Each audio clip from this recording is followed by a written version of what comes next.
To the NBA, where a day after moving the veteran Jrue Holiday, the Celtics have traded another key piece of the 24 title team. Charania reporting they're sending Kristaps Porzingis and a second-round pick to Atlanta, while Terrence Mann and Atlanta's number 22 pick head to the Brooklyn Nets. Finally, George Niang and a second-rounder land in Boston. So a lot of movement in advance of Wednesday's draft. The trade means that Brooklyn now has five first-round picks, which would be an all-time record if they were to make all five selections. You've got to believe that they're going to be used in some sort of movement, but you never know. Celtics have saved $180 million in tax penalties between this trade and the Jrue Holiday trade, 140 from this one alone. Hawks, meanwhile, get a player in Porzingis who has a career-high 41% from three last season. Charania, I told you as we talked before the show, you can't escape your ball-headed friend. We were together a lot during the finals. I enjoyed a chance to be around you a bunch, and now we get a chance to dive into the offseason, and I know you're never sleeping. As Boston moves Jrue, they move Porzingis. We're saving some money, but you got to have some money as it relates to Jaylen Brown. What does this potentially mean if we connect the dots about his future with Boston? Scott, it means them phone lines are ringing in Boston. My understanding is the Celtics are getting offers, calls on both Jaylen Brown and Derrick White. The Celtics have high price thresholds for both players. We know how great Jaylen Brown and Derrick White are. So I'm sure they're getting some massive offers, some pretty big-time calls as well. Their preference has been to keep both players, but this is a team that's still in the first apron, still a luxury tax team, still dealing with the uncertainty of Jason Tatum's status next season. So at minimum, I expect Sam Hauser and Fernie Simons as names that will be discussed.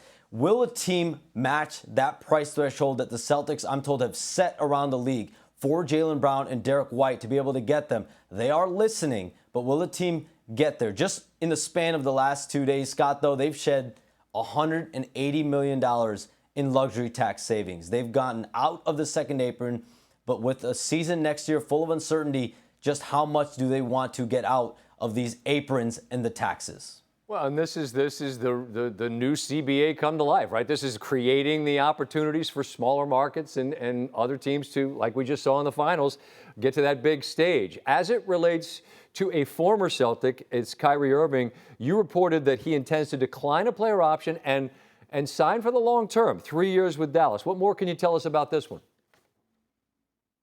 Scott, I spoke to Kyrie Irving just a few moments ago, and he told me his decision to return and stay in Dallas was largely based on commitment, not only from him, but the Mavericks as well, and wanting to build a real legacy in Dallas. And even more than that, his belief in this team's ability, when he's healthy and whole again, potentially in January and February and beyond over the next 3 years, to compete for a championship. Around him, Anthony Davis, soon to be #1 overall pick, Cooper Flagg, in the leadership there, Jason Kidd, Nico Harrison, and former owner Mark Cuban. But this was a beneficial deal, Scott, for both sides, because the numbers that he's signing for, it allows the Mavericks to have the taxpayer mid-level exception. And why is that important? It's important because they need to find a point guard that they can bring in that can play as a starter while Kyrie Irving is out. And I'm told two names to keep an eye on there, D'Angelo Russell and Malcolm Brogdon. So Kyrie Irving is there for the long haul. There were some settlements made to allow the Mavericks some flexibility. We'll see what they do over the next couple weeks.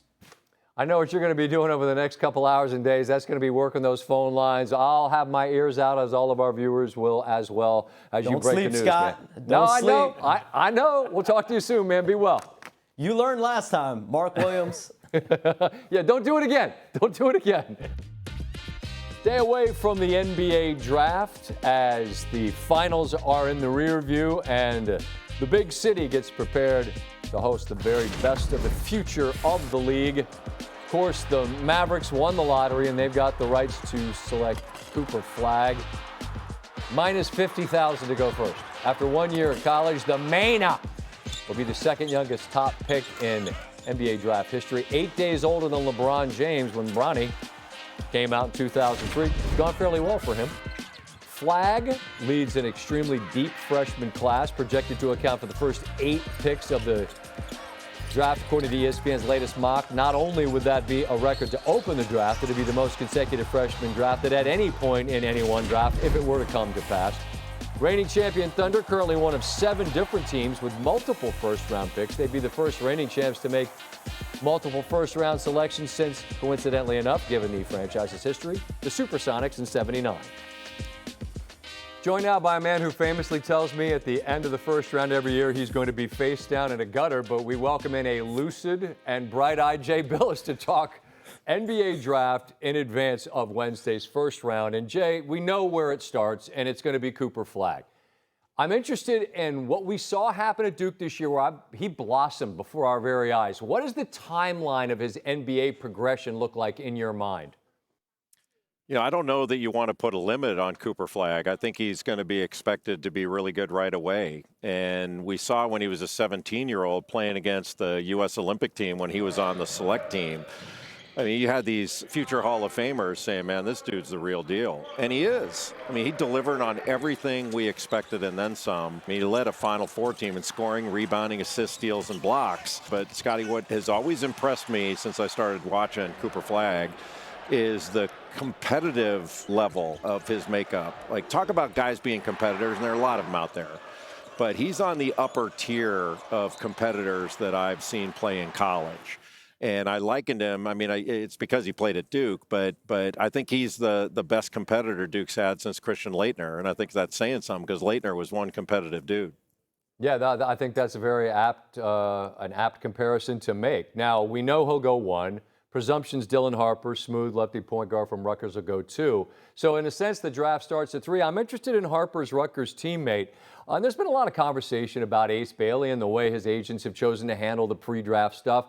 I watched him play a ton at Rutgers, and I saw a long, smooth, 3-level scorer. I like him a lot. Where do you land as it relates to Bailey? So he's after Harper and Flagg, Ace Bailey is the next best player and most talented. So he's the best tough shot maker. You know, he can do it off the dribble, turn around jumpers with a hand in his face.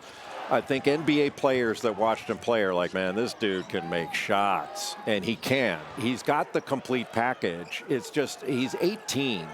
So he's not the most mature. And I don't mean that like he's an immature kid type of thing. But as an 18-year-old player, he's not quite like Cooper Flagg in his maturity level and his approach. The stuff about not working out, I'm not bothered by that. If he doesn't want to work out for teams, that's fine. It may affect his draft position, and that means money. If he's willing to give up that money, that's his business. I don't have any problem with that. The only thing I would question is if he's scheduled to work out, then go to the workout. But just whether he works out or not, that's no big deal to me because everybody's seen his tape and watched him in person. They know this guy is uber talented. But the other question mark is, would you rather have VJ Edgecombe of Baylor? Because he compares to me favorably with a 19-year-old Victor Oladipo or a 19-year-old Dwayne Wade. Doesn't mean he's going to turn into that. We certainly always have to pump the brakes on that a little bit. But he's super athletic, excellent in transition, and he's an outstanding defender. He fits the suit as far as a defensive wing in the NBA. You and I were talking a bit before we came on. There's a greater depth here, clearly, than there was a year ago. And I think that the parade in Oklahoma City on Tuesday, I should say, is a great reminder that you can find talent in the early teens, right? SGA went, 11? Jalen Williams went 12, and they're having a parade. Is there a player that's perhaps not top 10 or maybe there or late lottery that you really like a lot? I really like Asa Newell of Georgia. He's long, athletic, he's really good defensively. He's an excellent offensive rebounder. He averaged almost 3.5 offensive rebounds a game. That was second in the Southeastern Conference, only to Janai Broome of Auburn. And when he is a primary defender, he held his assignment to about, I think it was 33% from the field. So he can affect the game on both ends of the court, and I think there's a lot of room for growth. I also think it's going to be interesting, Scotty, to see what happens with some of these 3-and-D guys. So Carter Bryant, Rasheer Fleming, and then the mystery man, Cedric Coward. All these guys are super long-armed. They can defend multiple positions and really affect the game on the defensive end, and they can knock down open shots.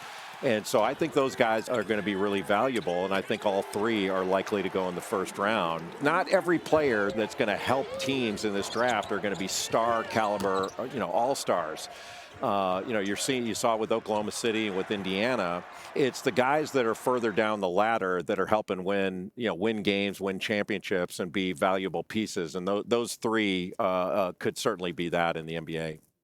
The Coward story is remarkable. I mean, there's a comp, I guess, and like Duncan Robinson was a Division III shooter, and he made it in the league and made himself a ton of dough. But I mean, read the story on Coward for folks at home that aren't familiar. He had like 2 Division III offers, and now here he is. He had to go because everybody's like, wow, this guy's going to be a difference maker potentially when he gets to the league, and he'll hear his name called on Wednesday night. Jay, you'll be there to document it, and we'll talk to you then before you're face down somewhere in a gutter, all right?